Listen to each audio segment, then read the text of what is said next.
Bonjour, c'est Olivier Robert. Je vous présente aujourd'hui Sébastien Loctin, entrepreneur français, spécialiste du bio, qui a créé une entreprise qui s'appelle BioFuture. Et aujourd'hui, je souhaitais lui donner la parole. Donc Sébastien, je te laisse la place.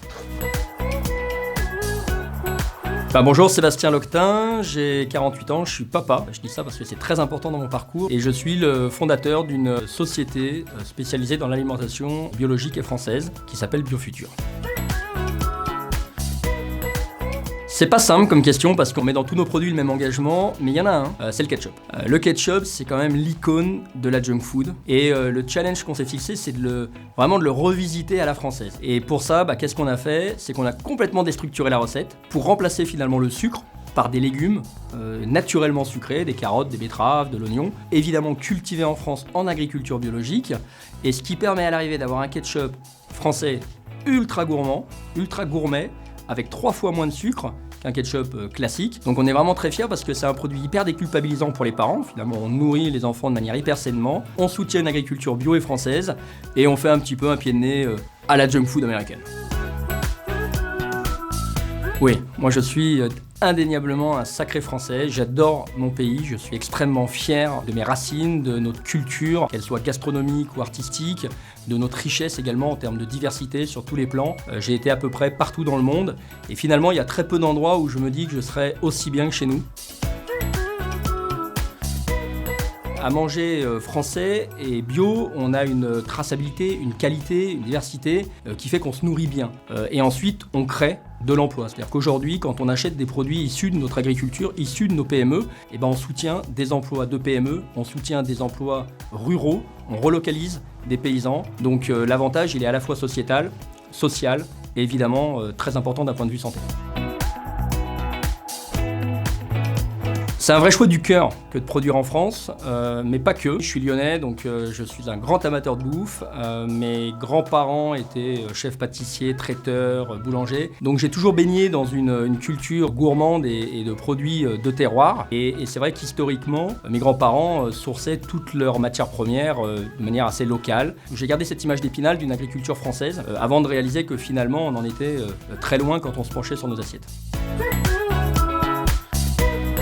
On a un savoir-faire agricole qui est très fort, des produits de qualité et avec des normes qui sont en termes de process très souvent un peu plus rigoureuses que dans d'autres pays. Nous on travaille exclusivement en agriculture biologique pour préserver également les ressources de la terre, mais c'est vrai que nous à titre personnel on va plus loin que ce label AB Bio de façon à garantir vraiment une agriculture paysanne de la plus haute qualité.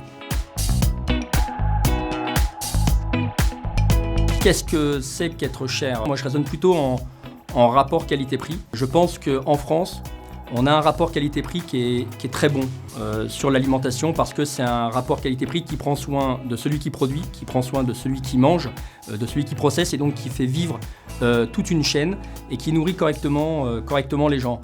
Donc je pense que nécessairement ça a un prix. L'erreur c'est plutôt l'inverse, je dirais que je questionnerais plutôt ce qui est pas cher quand il s'agit d'alimentation. Un produit pas cher en alimentation, c'est suspect et d'ailleurs on le voit puisque la première cause de mortalité aujourd'hui, c'est l'alimentation devant le tabac, l'alcool et les MST réunis. Donc on a un vrai problème et je pense que la problématique aujourd'hui c'est pas de savoir si l'alimentation est chère parce qu'elle est de qualité, c'est plutôt de s'inquiéter de pourquoi elle est si peu chère. Je crois que c'est pas mon objectif. Pour être cohérent, on défend plutôt chez BioFuture une agriculture la plus locale possible, sur des circuits de distribution les plus locaux possibles. On n'a pas vocation à devenir le Heinz de demain. Cette approche ultra mondialisée de l'alimentation m'intéresse pas et je pense qu'elle est dangereuse et délétère. Être papa, pour moi, ça a été un révélateur, un éveilleur de conscience. Je pense qu'il y avait des choses qui étaient plantées au fond mais qui n'avaient pas germé. Mes enfants ont arrosé la graine et ça m'a permis de prendre conscience quand je les ai eus petits, comme tous les parents. Je connais pas un parent qui a envie de donner de la chimie à ses enfants, des produits non tracés, etc. Donc j'étais très vigilant sur l'alimentation. Et ça m'a amené à me poser la question de ce que je faisais en parallèle dans les sociétés où je travaillais et de la manière aussi de m'alimenter moi-même. Et je me rendais compte que ceux qui s'alimentaient le mieux à la maison, c'était mes enfants. Parce que je travaillais du légume, des produits bruts, français, bio, sans chimie. Et je me suis rendu compte qu'on avait complètement dérivé et je me sens complètement responsable vis-à-vis de mes enfants, de la planète qu'on va leur laisser. que quand j'ai créé BioFuture, je me suis dit, il faut qu'en tant que marque, on a une vraie responsabilité de nourrir les gens. Enfin voilà, c'est extrêmement important. On contribue à la croissance, au développement des gens et à la société dans laquelle on veut être. Et je me suis dit, en créant BioFuture, j'ai envie de nourrir les gens comme je nourrirais finalement mes propres enfants. Je crois que c'est... J'ai connu une polonaise qu'on prenait au petit déjeuner. Et je trouve que cette scène, elle illustre vraiment tout ce que j'adore en France, c'est cette espèce de bonhomie, cette capacité de se retrouver autour de la table, de partager des bons moments, de partager des bons produits, d'en rire et de créer du lien également avec ce qu'on mange. J'ai adoré ta phrase des tontons flingueurs, parce que ce qui est marrant, c'est que moi, la mienne, c'était, pour aujourd'hui en tout cas, c'est pas parce que t'as rien à dire qu'il faut fermer ta gueule. Et je crois que c'était Bernard Blier. Exactement, je crois aussi.